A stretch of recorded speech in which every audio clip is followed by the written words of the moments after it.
Gabi and Alec, will you tell us the story of how you two met? I knew that would be the first thing you asked. We always tell it slightly Yeah. differently. Let's see. I moved back to New York City to go to college and moved back in with my mother, and I was just turning 21, and I'd been living in Vermont, and my mother didn't like the fact that I didn't have any friends. I was kind of staying home a lot, and she was a social worker, and she would go out and do all these things. And one of the things she kept telling me that she did was go to this organization she was a member of called Everything for Everybody. And she said, oh, you should come down there. You can have coffee and hang out and meet people and do things. They have all kinds of things going on. And I was like, no, I'm fine. Leave me alone. Just want to stay home. I'm fine. And so one day she went to Everything for Everybody after work, and she went in and had a cup of coffee, and I'll let you tell that part. Okay, But I'll correct you probably. So she ended up hanging out most of the afternoon with us and helping out with different things. And then I told her that we were having a party that night and she should come to the party. And she said, can I bring my daughter? I said, sure. And she said, she needs a man. While she looked at him. So she did bring her daughter. She didn't come herself. She dropped Gabi off. And Gabi and I stayed together that night, and from then on. We had sex and slept together that night. Ah. And I stayed there at the back of the store with Alec.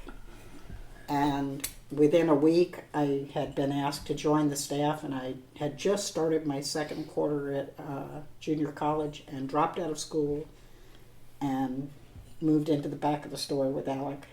So joining the staff, what that meant was that we operated this organization 24 hours a day, and we had a staff of about 6 people that we took turns. People would sleep in the back of the store. Some would be sleeping, others would be working. We did things like we had a soup line for poor people. We did housing for the homeless. We gave away clothes and toys and things that were donated. We had social activities, helped people find jobs, and many, many different things, which is why it was called Everything for Everybody. Yeah. How did you decide to get married, and what do you recall about the proposal? Interestingly, I don't remember the proposal. I don't remember how we decided to get married. We weren't the only couples that were discussing getting married. Uh-huh. Other couples that were working and living at Everything for Everybody were too. But we've talked about it. We can't remember how we decided. I remember talking about spending our lives together, and Alec told me he wanted 6 children, and I said, find somebody else. That's not going to be me. And I knew that he'd been married twice before me. And we talked about the fact that Alec didn't want a legal ceremony because of the 2 marriages before that were not great marriages. He didn't want to have to get married with a license and then maybe get divorced and go through that. And so we decided, and I agreed that was fine, that we could do basically a commitment ceremony. Mm-hmm. And the man who started the organization and ran it was Jack Scully, and he had been in seminary and was kicked out of Catholic seminary in the 50s for what they called imprudent zeal, because he was pamphleteering against McCarthy, and they decided he was going to get them in trouble, so they kicked him out. And so Jack said, well, I'll perform the ceremony, and was okay, that sounds good. So we wrote our own vows, and we had a ceremony. One of the women who we lived with made a wedding dress for me, and we used to sell advertising to the newspaper. Mm-hmm. And one of the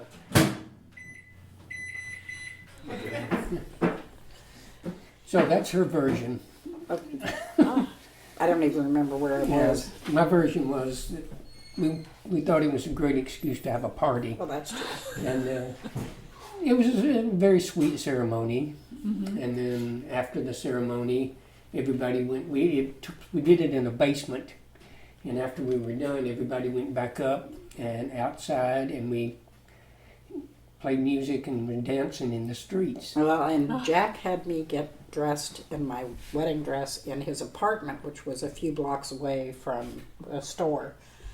And they had a rickshaw, which was sort of a homemade rickshaw, and one of the members of the organization volunteered to be the transporter and pull the rickshaw with me and my maid of honor, who was the woman who made my wedding dress.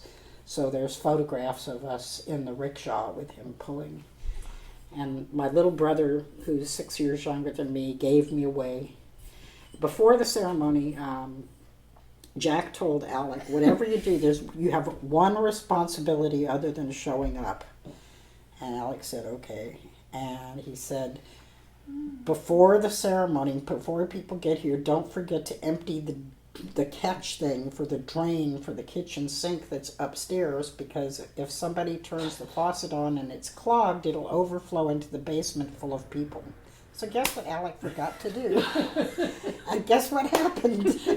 So in the middle of the ceremony, somebody had come in and was washing a dish, and the water came and flooded. Didn't do too much damage, No, but it just- was just funny. It's like, yeah, okay, it's just something to clean up. Yeah. Yeah. Oh, wow. So then, I guess we had our honeymoon in Jack's apartment for one night, Yeah. which was the most privacy we'd had the whole time we'd been together. So Oh, Yeah, fun. because we were living communally. And, Oh, yeah. we had a loft bed with it wasn't open, but it was not in a separate room, and other Yeah. people and couples were in loft beds above newspaper desks, and the food co-op shelves were up, below, and Mm-hmm. it was a crazy place to live. We had a donation once of from a health food wholesaler of Kefir, the yogurt drink Oh, yeah. that was getting out of date, and they wanted us to give it away to homeless people, and so we had it stored on the shelves, and we didn't have refrigeration for it, but we thought, okay, it'll be okay until tomorrow. And in the middle of the night, the little plastic bottles of kefir started exploding. And there were these little pop sounds. It was a huge mess to clean up the next day. What do you recall about being newlyweds, other than the kefir? Kefir. Kefir. I didn't think it would last. I didn't trust marriage. Alec didn't trust it because he'd had 2 bad marriages. I didn't trust it because my mother had 2.5 bad marriages. And so I wasn't used to thinking that marriages would last very long, Uh-huh. or not for this long. But it was really no different. Other than We were that. still, we were living together and working for this organization. After we got married, we continued living together and working for this, so it was no different. Yeah. Very much in love, having a lot of fun, Uh-huh.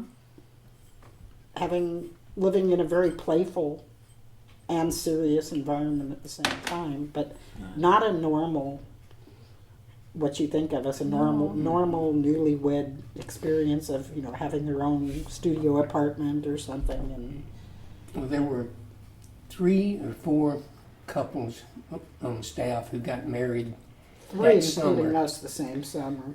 And then 3 of us had babies at just about the same time the next summer. Oh, yeah. And we remember we used to take turns babysitting, and we would put all 3 babies in a shopping cart and use them for a stroller and stroll them around Mm-hmm. the village. Yeah, the storefront that we were in was in the West Village in New York City, in the very west part of the West Village, which was in the meatpacking warehouse district. Oh. And so there's this little storefront wedged between meatpacking warehouses where the trucks would roll in at 3 o'clock in the morning, and they'd start slinging sides of beef into the warehouses to be butchered. And they all knew us and would wave at us, and keep going. And then that was between 8th and 9th. And then on 10th Avenue, which was more along the riverfront, were the S&M gay bars. Oh. And so they would come, people who were going there would come around 11 or 12 o'clock at night down to the bars in costume with whips and chains. And first time I saw them, we were coming home and took around a corner and they were coming towards us, and I just remember going, and Alec said, "It's okay, they're not interested in us." Oh, okay. And it was fine. They just waved and said hi and kept going. Okay. Yeah. Do you want to talk about the challenges of raising your family? Sure, we can. Yeah. First, we worked for no salary. Mm-hmm. There we got to live there and scrounge the food that we ate and fed people, and we all smoked back then, cigarettes, and we were able to take money for cigarettes, which was much cheaper than it is now. Mm-hmm. And when we got pregnant, those of us who did, we had clinics that would give us free health care, or almost free, and Jack told us, just take the money out of the donations to pay the co-pays or whatever you need. And so that's how we managed to have children and deal with no health insurance. Mm-hmm. And so, you know, if we needed money for something, he said, just take it, or if it's more than is there, let me know. And he kind of had a stash that he would help pay for something. Like if one of us had a bad dental abscess or something and needed to go to pay for that. Mm-hmm. But we had built-in babysitters. And we Right, never had because to we all worry lived about together. That, and Yeah. we all lived together and worked together. And we stayed there for about a year and a half after we got married. After Or maybe 2 years. But, we had, the first baby was born the summer after we got married. Mm-hmm. And then Gabi got pregnant again the next year. And then we left New York while she was pregnant with our second son. Actually, yeah, not quite that, because we moved to other places with everything for Yeah. everybody. So it was more mixed up than that, and it's a little hard to keep it all straight. But we started at the West Village branch in New York City, Mm-hmm. and then Jack had bought a farm in upstate New York in Brant Lake, and we spent a little time on the farm. And I learned how to milk goats that didn't want to stand up when you milked them. That was fun. Yeah, the farm was like a retreat for our Yeah, members. it was a little, to me, it was a little bigger than our property, maybe twice as big, but it was not a real farm. Yeah. But it had a little creek. And then we opened a branch of everything for everybody in Albany, New York, and I think we did that for 6 or 8 months, but it Mhm. wasn't working very well, maybe a year. Mm-hmm. And so then we moved back to New York City and opened a branch in the East Village and did that. And that's when Noel was born. Yeah. So we were there longer. And the time gets mixed up when you've been together this long. But Yeah, actually, he was born before the East Village came first, because we had pictures of Noel in Albany. that's true. So Yeah, we'd have to draw a timeline. It's hard to keep straight. That was 41 years ago this Yeah. summer. But it was the East Village that we were living in when we decided it was time for us to get out of New York. Mm-hmm. And So we moved back to my hometown in Mississippi, Hattiesburg, Mississippi, is where my parents were living, and stayed with them for a short time until we could kind of get settled, and then rented an apartment. Our intention was to start a branch of Everything for Everybody in Mississippi. Uh-huh. And we started off, we rented this little building that used to be a service station, and we built a loft bed in the back to sleep on, and had a crib for the baby, and opened the store. And the very first day we were open, no, we had a free clothing box, Yeah. just like Everything for Everybody in New York City. We built this box outside the front door by the window and put clothing that Alec's parents or somebody had given us with a big sign saying free clothing, everything for everybody. I guess we called it that. Yeah. And the first car that drove up was a sedan, and as they got out of the car, these two men, I told Alec, here come the police. I don't know why I knew, I just had a funny feeling. And they walked in. And they wanted to know if we had a license to operate the business. And we explained that this was not a business, this was a social service membership organization, so we didn't need a license, because that's the way it had been in New York. And, Not the right thing to say. and he said, no, that doesn't work, you gotta have This a license. ain't New York. And I said, well, this is a branch of an organization in New York, we didn't have to have a license there. And he said, this is not New York. And Alec's thinking, I know. So they forced us to close after, being open for about an hour. So then we rented a small apartment, and eventually, it took us a few months, but we started publishing a weekly newspaper. We got a license.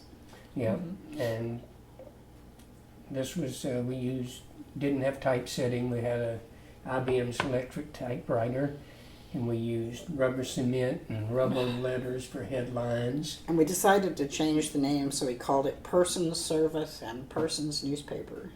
Oh. And so it wasn't strictly a branch of everything for everybody anymore. In But New York eventually, City. little by little, we started doing all the same things we had done in New York, Mm-hmm. just called it something different. And we had a 1.5-year-old boy and a baby. So we ran that for a number of years until the boys were about 8 or 9 years old. Oh. And then we finally kind of burned out, and we quit doing the service part of the organization, but we kept really doing burned the out. newspaper. We were running a shelter out of our home, and it was mostly battered women and their kids who needed the shelter, and there was no battered women's shelter within 60, 80 miles. And it was Mississippi in the early 80s, and we had sheriff's deputies bringing us the women and the kids and then turning around and telling the husbands where they were. Right. And it wasn't a secret location because it wasn't a battered women's shelter. It was an open shelter for anybody who needed it. And there wasn't a lot of support. And so finally, we were so exhausted that we sort of let a friend convince us that we should just take a break and close it for a week.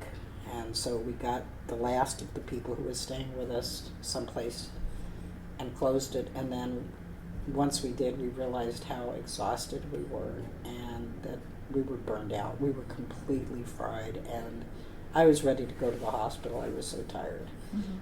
So we decided we couldn't open it. And so we didn't. And I had graduated from a local college there and knew all the people in the art department. I was an art major. And then they offered me, asked if I would teach classes, adjunct part-time classes. So I did that, and after we closed down the business, I got a half-time job at the college for a year. That didn't last. It was a temporary job. And after I lost that job, we decided we wanted to get out of Mississippi. Actually, it was longer than that. It was a year after, so. No, because you were running the gallery Well, and all, and I yeah. went to school there for 3 years Yeah. after we closed. Right. So it was longer. But I mean, a year after I lost that job, we decided to get out of Mississippi. Yeah, but you had the job longer than Mhm. a year. So we figured either I could apply for jobs and go wherever the job was, or we could find another college for Gabi, and she was getting financial aid, and we figured you can get that anywhere. Mm-hmm. So we said, well, let's pick the part of the country we want to live in and then look for colleges. And of course, you couldn't do it online then. You had to go to the library and get Peterson's Guide to Colleges. Right. But we finally ended up just settling on the Evergreen State College, and that brought us to Olympia. What is your secret to a happy partnership? I don't think I have one. Yeah, I don't know. We laugh a lot. We work together. I know I've heard lots of times that, married couples and newlyweds are advised to be somewhat independent. You shouldn't work together, be together all the time, but we have always done that. But not all the time. We have different interests. By the way, there was something we should have said earlier and didn't when we were talking about the history of our marriage, was that since it was not an illegal wedding, it was just a commitment and a party. 10 years later, we made it legal. We got a license and had a priest and had a wedding at our home with our children and our parents and a couple of friends. Yeah. And an Episcopal And we did priest. that on our 10th anniversary. We called it a renewal of our vows, but this time we did it with an official license, and our kids were there with us, and my mother flew in from New York and stayed way too long. And Will you share some advice for newlyweds today? sure, as a counselor, I've counseled couples, and one of the things that's hard is I can't say don't jump in too fast ever, because Alec and I jumped in Too fast. that wasn't too fast. It was just Too right. fast for But, most people. we slept together the first day I was living with him, and have been ever since, a week later. Mm-hmm. But it was a very unusual set of circumstances. It wasn't just an isolated couple on their own. I mean, we had a very supportive environment with a lot of other people constantly being engaged with each other. So I think that made it a different kind of situation than most new couples are facing. Mm-hmm.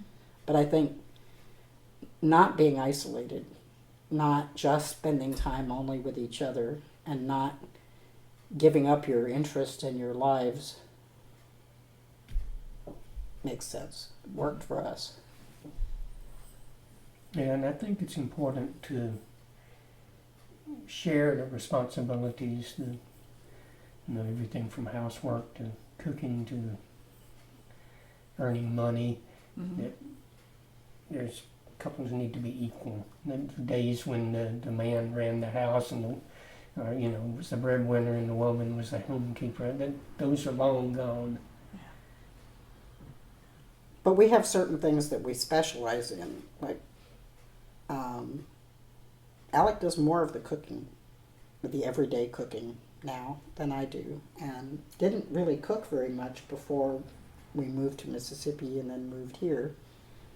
But I got sick for a while, and he figured out that if he didn't start cooking, we were both going to starve. So he figured out how to do more than just basic food. But usually if we have like a potluck or something, she has special Yeah, I do the dishes. special events, and he does the everyday. And we share doing the dishes. We share feeding the cats, but because I'm the one who wanted cats, I get to clean the cat boxes unless I'm not here or too sick to do it. I think we agreed before we got the cats, that was the condition. And it works. Mm-hmm. He didn't object too strenuously when I decided that I wanted an extra cat.